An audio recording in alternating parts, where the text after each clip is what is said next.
fourth pride is on the move. Raptors hover over a withered carcass. But there is scent of fresher meat in the wind.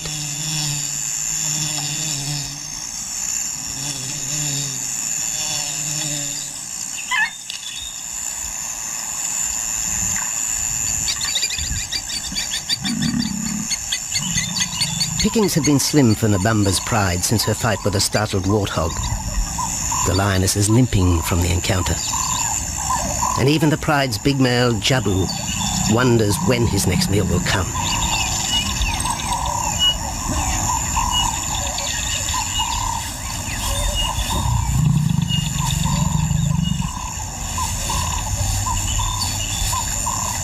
There's been no kill for 3 days, and Nabamba's cubs are hungry.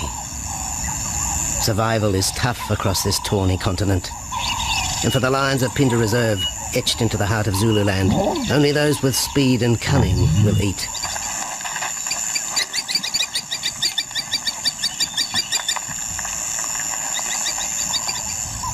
For this pride anyway, it's been a long time between meals.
Jabu had waited too long for his lioness to feed him.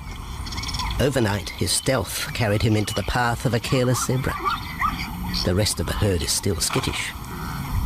One animal had already lost his tail to a hungry pride, but for the dazed stallion, it was all over in seconds.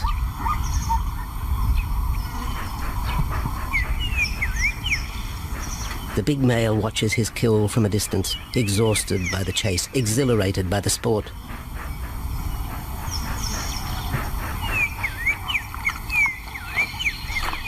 Jabu will feast later. Tired from the hunt, he needs to rest.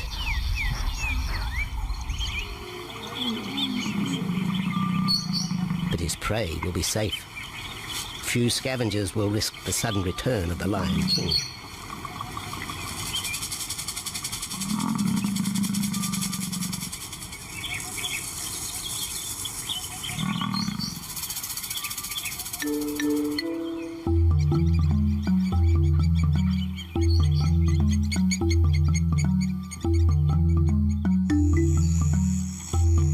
Zulu trackers follow the spoor of Nabamba's pride across Nziki Marsh. This vast tract of savanna is favoured by the lions in the dry air of winter, but it's a region also shared by Pinda's giraffe and white rhino population.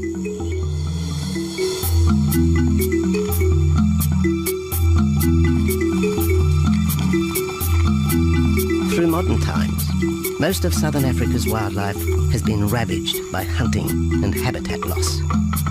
Farmland, overgrazed and buffeted by domestic stock, has ripped the heart out of the original bush. The open, broad-leaved woodland, acacia bushveld, and wetland habitat had all but disappeared, taking with it the wildlife.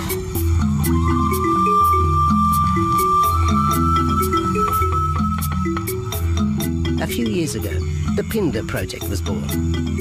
17,000 hectares of farmland bought up in KwaZulu-Natal along South Africa's eastern seaboard. What followed was the largest game restocking program ever seen on the subcontinent.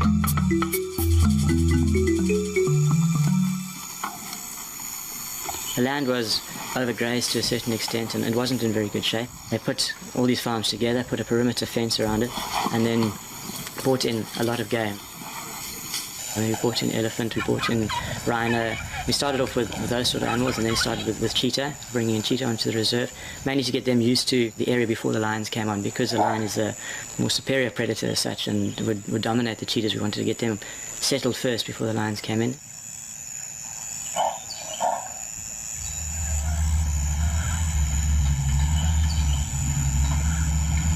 Andrew Lewis is habitat manager at Pinda, one of those committed to the restoration of southern Africa's ecosystem. Pinda is the Zulu word for return, and the aim of his company, Conservation Corporation Africa, is to return the land to its traditional wildlife and at the same time restore the habitat to its original state.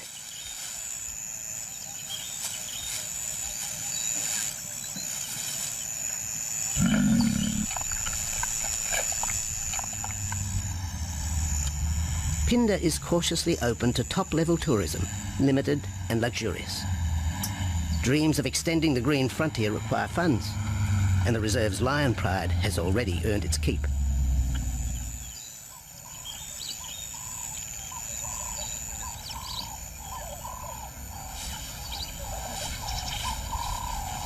The lions on this property are actually generating revenue for the property through ecotourism, and that they are a benefit to the wildlife because of the draw card. And a few animals, lions, elephants, for example, and rhinos, I mean, and possibly giraffes, but those are your main ones that people come to see.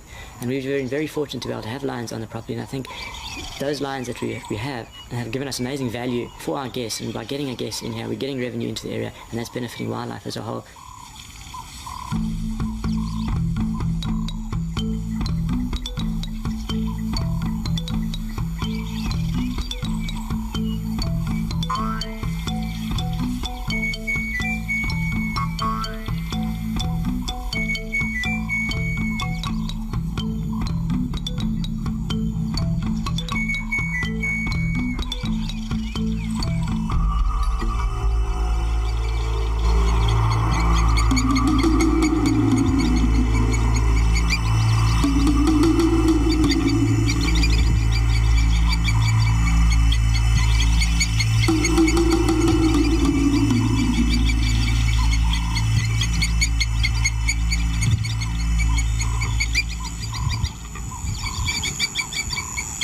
Jabu has returned to his kill. He licks the bloated carcass, but still there is no feeding. Lions will gloat over their prey, delaying the first bite until the meat ripens. For Jabu, the prospect of the meal is to be relished as much as the eventual feast.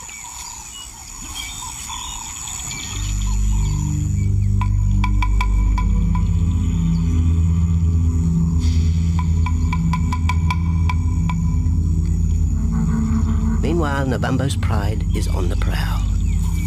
The older cubs are 10 months now, weaned, but still dependent upon Nabambo for food.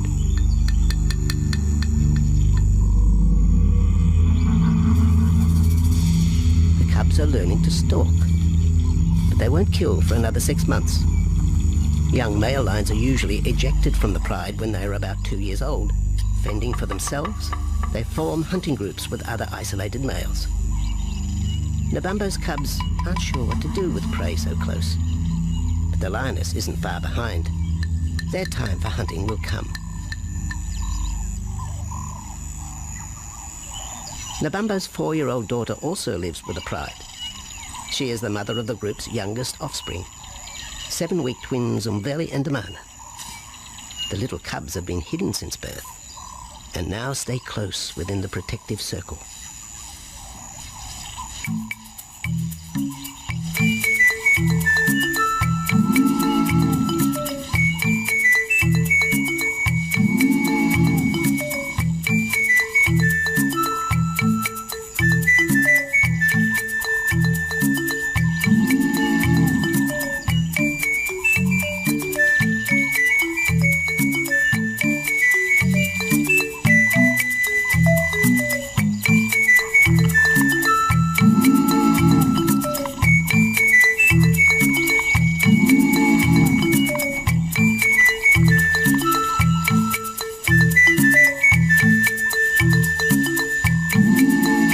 has little time for his small cub. When he is older, the male will hunt with his father, but for the moment, the big male has nothing to do with his young son. Dejected, the cub finds solace among his siblings.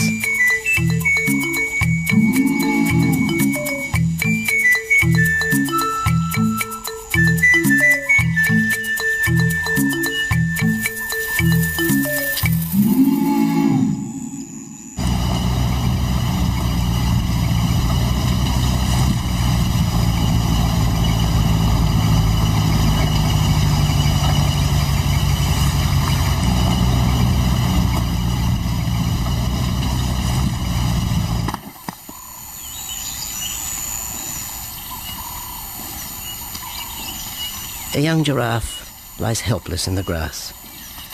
The animal's complicated vertebra means it is unable to rest its neck for any length of time. Lack of mobility means blood to the brain slows, leaving the animal disabled.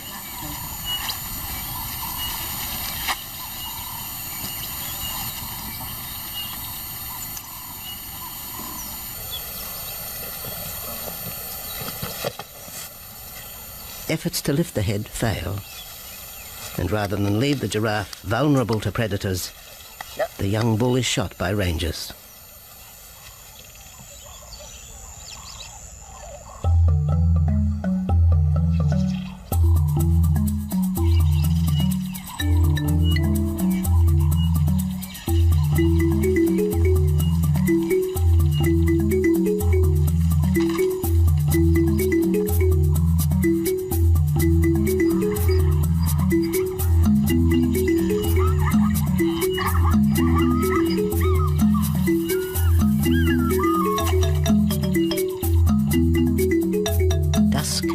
By the waterhole rekindles the interest of the pride.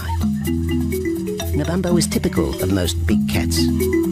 They conserve energy 20 hours a day, waking only to groom and hunt.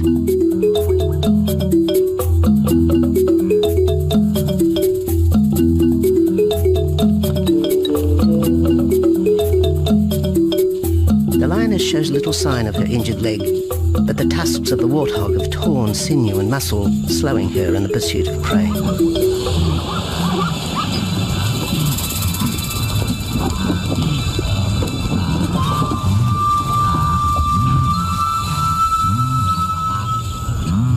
Once again, Nabambo in her pride will go hungry. But the big lioness senses another kill nearby. A young giraffe slain by humans will provide meat for her cubs. Leaving the pride, Nabambo follows the scent.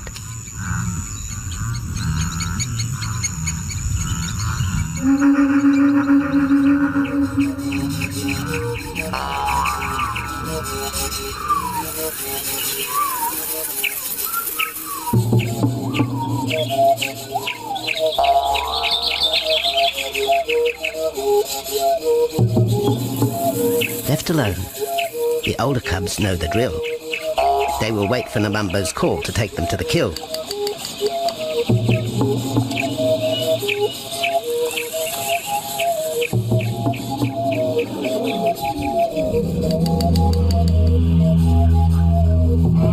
The day moves into shadow. The cubs are restless and a little afraid. Adult lions have few enemies, but cubs, even those 10 months old, are at the mercy of leopard and other predators.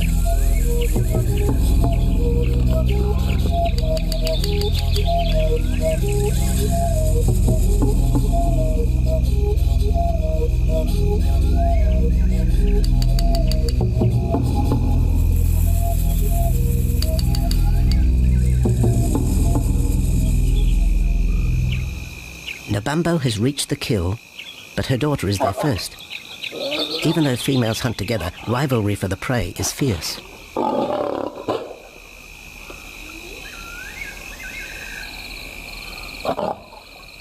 The big lioness begins the trek back for her cubs, but the youngsters have heard her call and they meet halfway.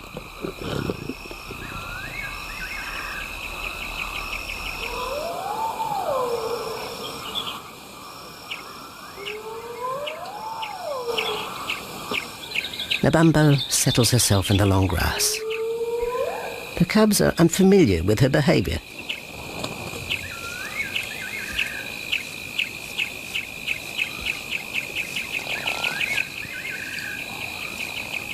A female will usually head the charge with any kill, splitting the hide of the victim and leading the way for the pride to eat.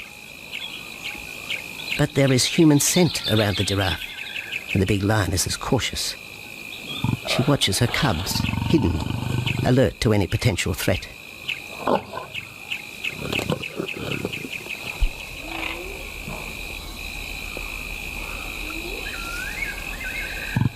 The cubs are curious, confused by this new smell.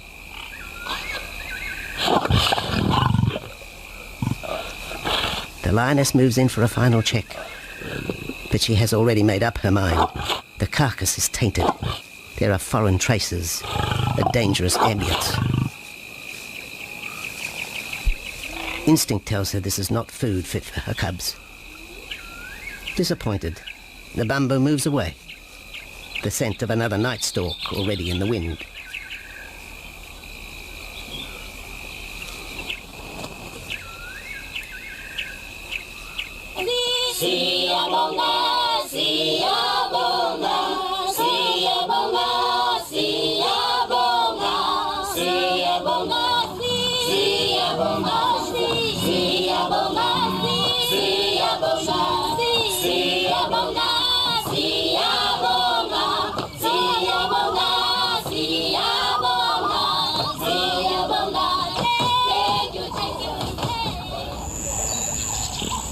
After 2 days, Jabu has returned to his kill with another younger male.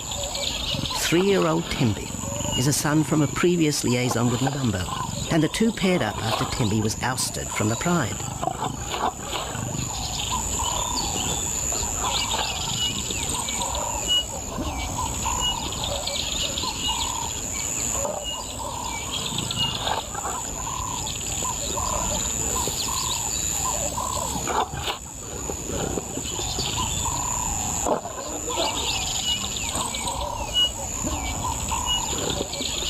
Pride males are lazy and will gladly let the females track down prey.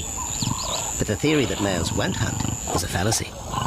Any hungry male will hunt for himself when no free lunch is provided by the lioness, hyenas or other predators.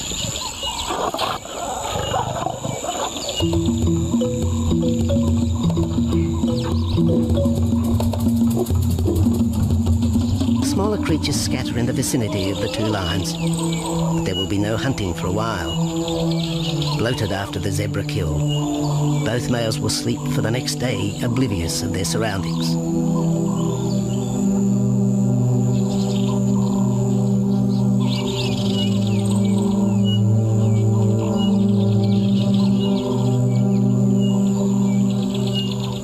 Lions hunting in pairs or groups have a success rate of around 30% in daylight, but studies show single hunters are more successful at night. Lions are sociable cats, the only group to take part in communal hunts.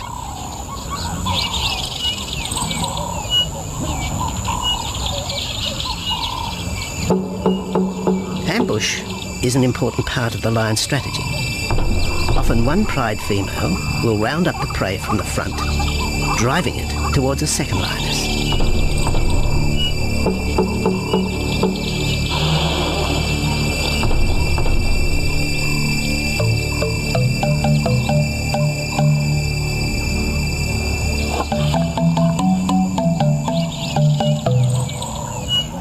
As in most cases, the pride male will only get involved if he has to.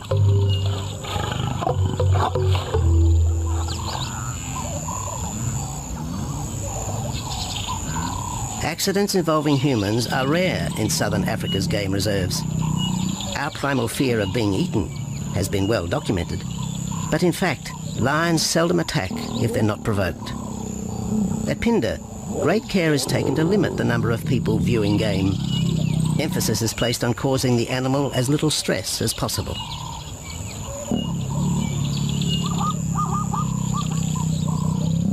Man isn't a part of their natural food source. They don't normally go out and hunt people. I think your lions are opportunists though, and I certainly think that if your lion is very hungry, under stress, I don't think they'll necessarily go out to hunt you down, but if you interfere with them, they'll certainly kill you. And there's a good chance they might eat you at the same time.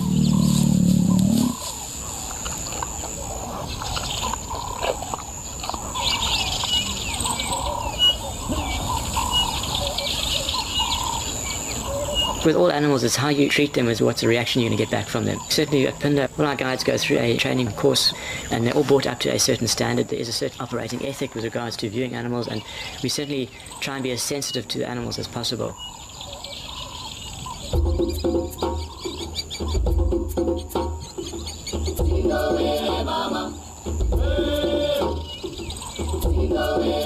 Cradled within the arms of the Ubomba Mountains in the Indian Ocean, Pinda covers one of the most diverse regions of Africa. Here are found 7 different ecosystems, from palm savanna and bushveld to rare sand forest and dense thorn bush, all restored from the pastoral belt which had swept down the east coast.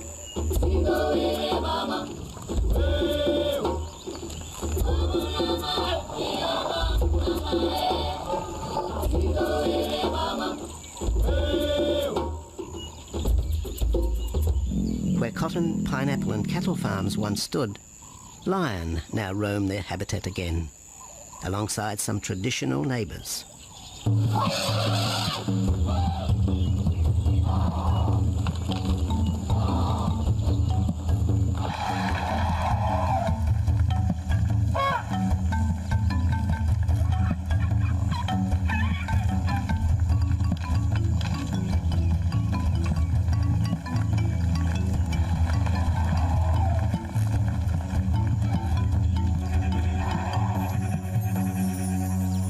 Pinda sees its responsibility to the region extending beyond restoration of habitat and wildlife. It provides schools and a clinic for the local Zulu community, as well as employment. In the eyes of Andrew Lewis, essential ingredients for a successful operation. It's very important to involve the communities around your reserve because they have to benefit as well. There's no point in just taking land, get some investors to invest in it. But if you don't allow the people who are on the periphery of that reserve to benefit from it, you're going to have an immense problem with poaching, and they're going to cut your fences down, and you're just going to have an uphill battle.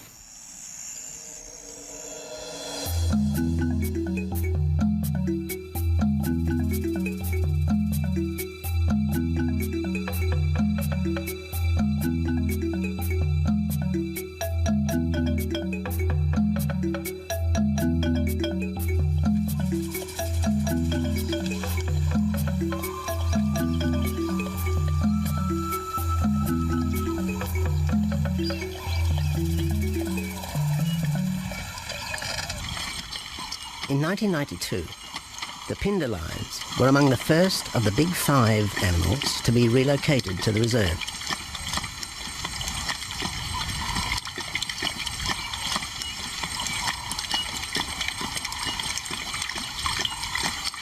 The original pride came from the northern province of South Africa, a vast scrubby region flanked by the ragged Drakensberg Mountains near the Mozambique border.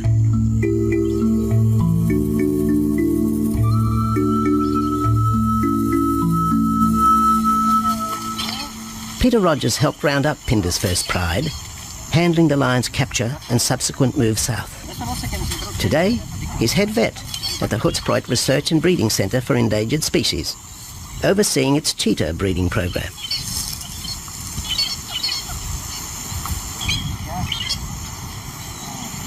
But it's the discovery of what's believed to be a long-extinct strain of lion that has put Peter's centre on the map. We were involved in the rescue of these circus animals that came down through Africa and were abandoned in Maputo. We were just founded by an animal welfare group called Animal Defenders based in London, and they said, could we just keep these animals temporary? First they mentioned tigers, and then they came back and said, well, there's 6 lions as well. So we said, yeah, we could hold them temporarily just until they found permanent homes for them, but basically get them out of that predicament that they were and the shocking conditions that they were in Maputo and Mozambique.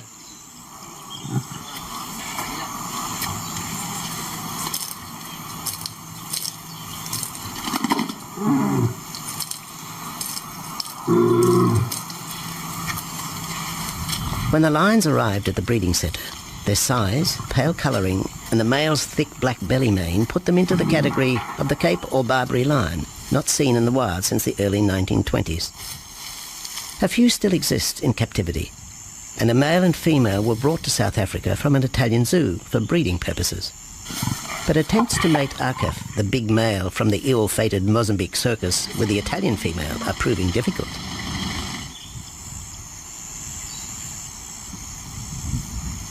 Akef is overprotective, even preventing the lioness from eating when the meat truck arrives.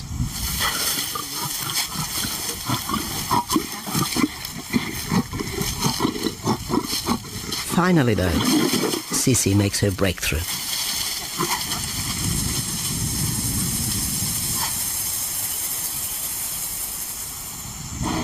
We'll see you up in the front there, Mark. You're going to go to that sort of middle central area. Where are you going to go? In the next enclosure, Arturo, the Italian Barbary male, is about to be sedated. His attention to his sister Cece through the fence is hampering mating efforts, and Peter Rogers is keen to move the big male. He shoots the dart into Arturo's rump. Arturo has been sterilised, but while his breeding days are finished, he'll live out his days at the centre. His female companion, another Barbary from the Mozambique circus, is drawn away by the meat truck.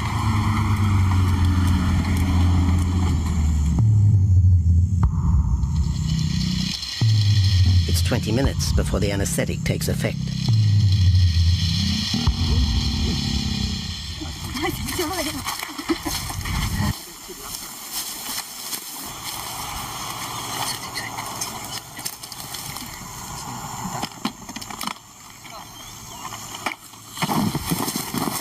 Nice to be the supervisor. Slowly.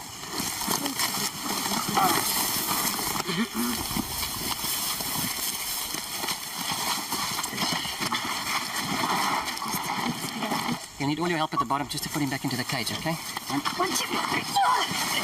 Yeah.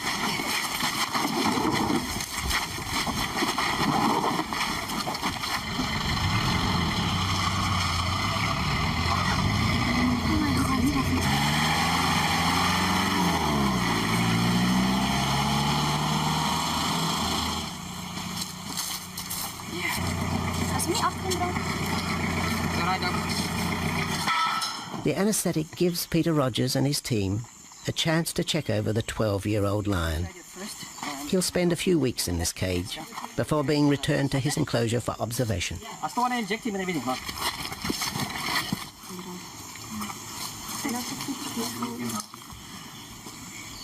It's very exciting to be part of this project because they feel that there are perhaps not many Barbaries, if any, that are really pure, that are left even in captivity. They feel that over time other animals from other genetic bases are brought in. So there's a big project afoot at Oxford University to do the genetics. So that's just getting off the ground now. Okay.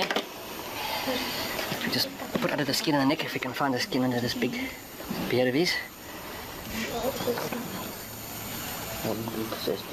Normally lions wouldn't have this many ticks, but being from Italy, the European lion, he doesn't have that innate or inherent resistance to ticks. It does come with time.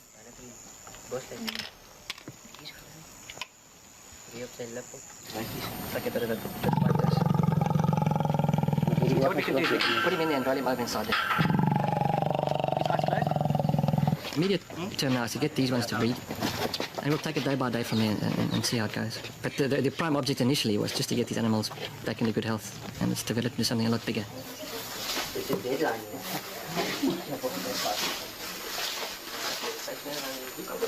Yeah.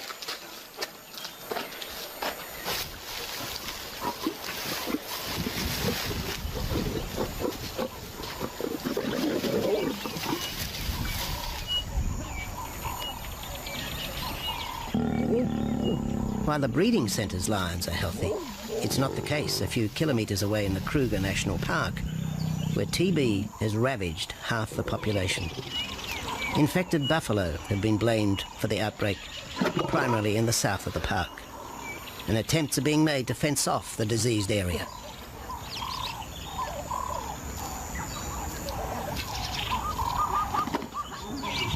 And the lions are preying on infected buffalo. Because it's an exotic disease, not an indigenous disease, the lions are totally naive and they've got no resistance to it. So it's a big problem. It's a very difficult decision to make as to what to do. It's a very topical and heated subject at the moment.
Back in Phinda, the night stalk has begun.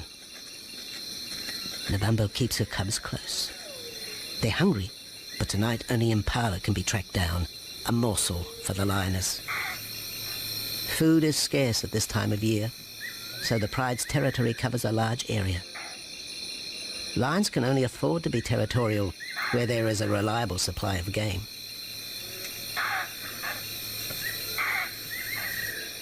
Jabu wants to mate. He's been with his pride for nearly a year now. But Nabambo would prefer a larger group of males around her. Eventually, though, Jabu will have to join forces with other males to have a chance of keeping this pride. The big male is only 7 years old and a fine specimen, weighing in at just under 200 kilograms. For the moment, he's secure. Although tonight, Nabambo has hunting on her mind.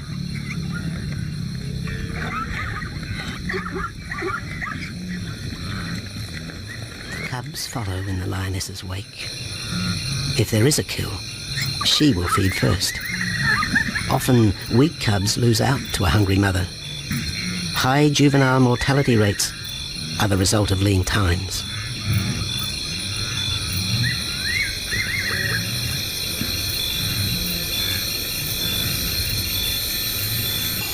Jabu has had enough. He's been walking for hours. Sleep is more important. And the zebra he ate 2 days ago will suffice for another night.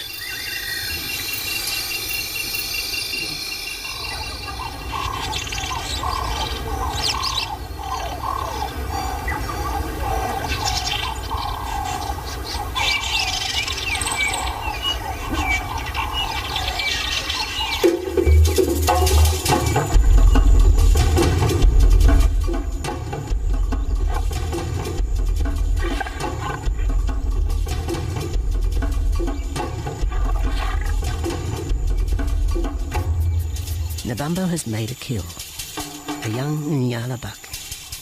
It's been 3 days since the pride has eaten, and this will provide meat for them all. But the lioness will eat first.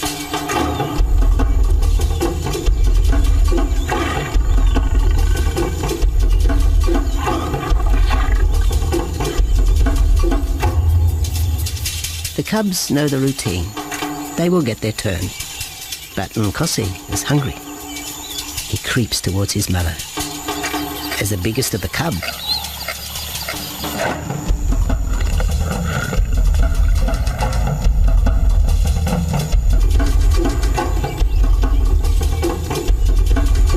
Nkosi watches. A lioness can eat more than 20 kilograms in a single sitting. This could be a long wait for the little cub. Nkosi approaches the kill cautiously. Sometimes a lioness will turn on her cubs, but today, Nabambo is pleased with her efforts.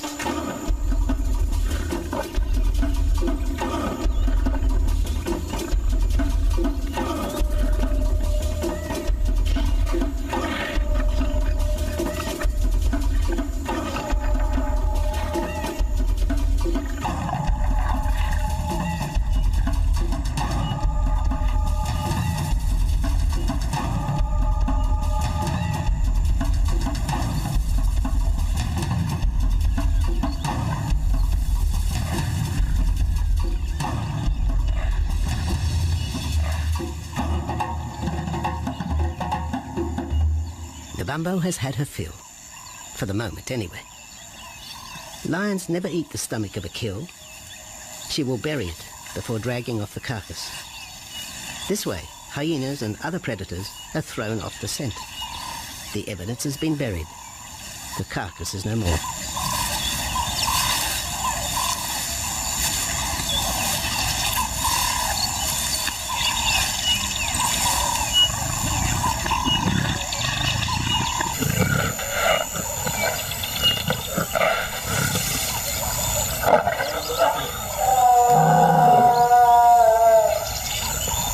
Nabambo's daughter hears the call. It is the second this morning. The first was the strangling cry of the Nyala as Nabambo broke the young buck's back. There was no struggle. The big lioness is a seasoned hunter.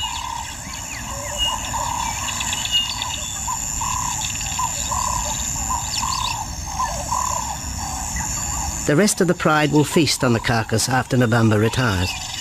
But first, they will drag it into the bushes, away from prying eyes, away from raptors already circling the kill scene.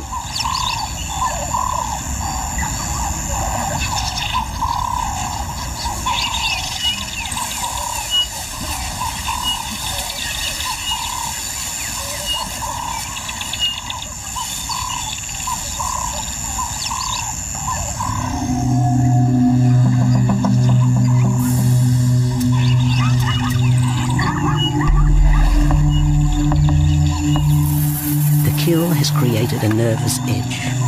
Even the hippo, its bad temper legendary, is flustered, anxious to protect its waterhole. The wildebeest are a favourite prey for lions. Naturally, they feel vulnerable. But for the pride, there is no agitation. Gorged, they will sleep for the next day. Even Mveli and Damano, the 7-week twins, have tasted blood for the first time. But it will be many months before they take part in a hunt. For the moment, they just want to play with Nkosi.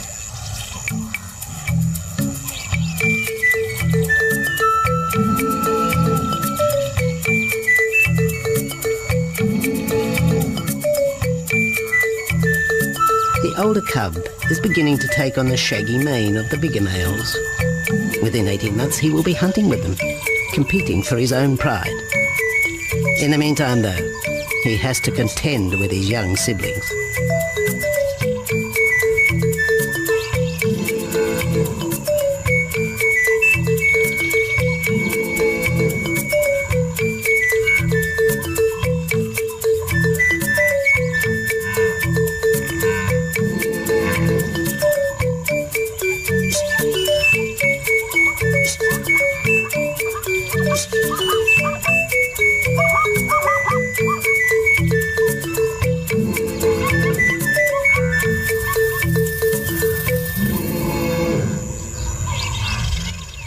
Jabu rejoins the pride. He has missed out on the kill, but he didn't share his zebra with the rest of the pride the previous day.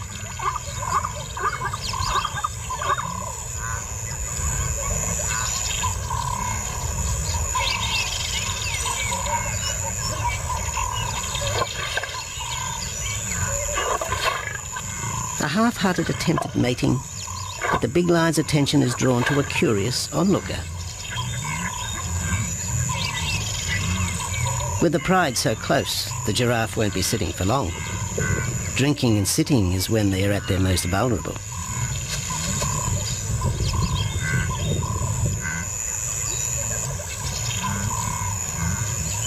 Jabu keeps an eye on his group.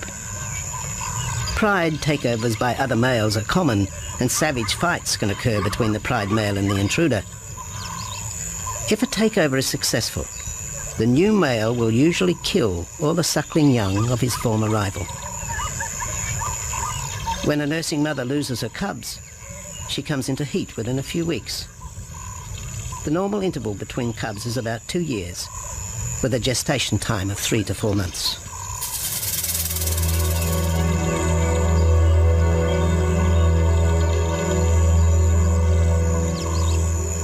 Jabu marks his territory, but it may soon be all in vain. A fresh infusion of lion genes is necessary to avoid the effects of long-term inbreeding. It's likely Jabu and his son Tembi will be swapped for males from another game reserve. This will broaden the bloodlines of future lions and avoid the genetic risks currently facing the pride at Phinda.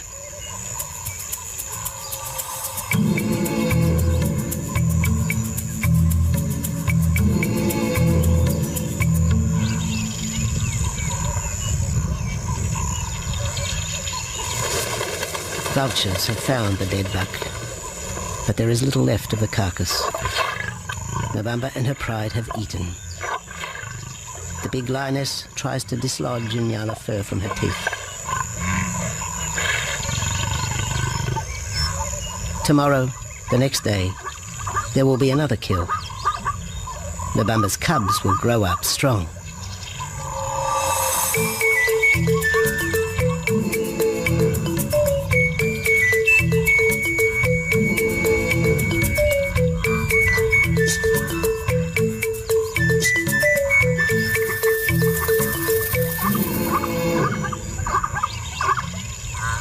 The lion is the greatest of all predators, the essence of all that is Africa.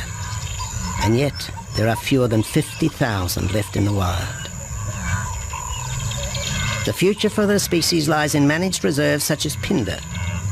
Here in Zululand, the lion roams free for the first time since the beginning of this century. At Phinda, the philosophy has always been simple. Africa's wildlife land, undervalued and underutilized, is the continent's most precious natural resource. Focusing on the animals, their habitat and local communities is just the beginning of an African renaissance.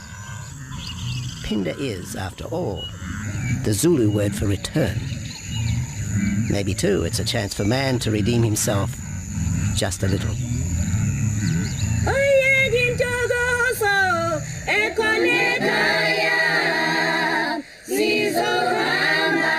Don't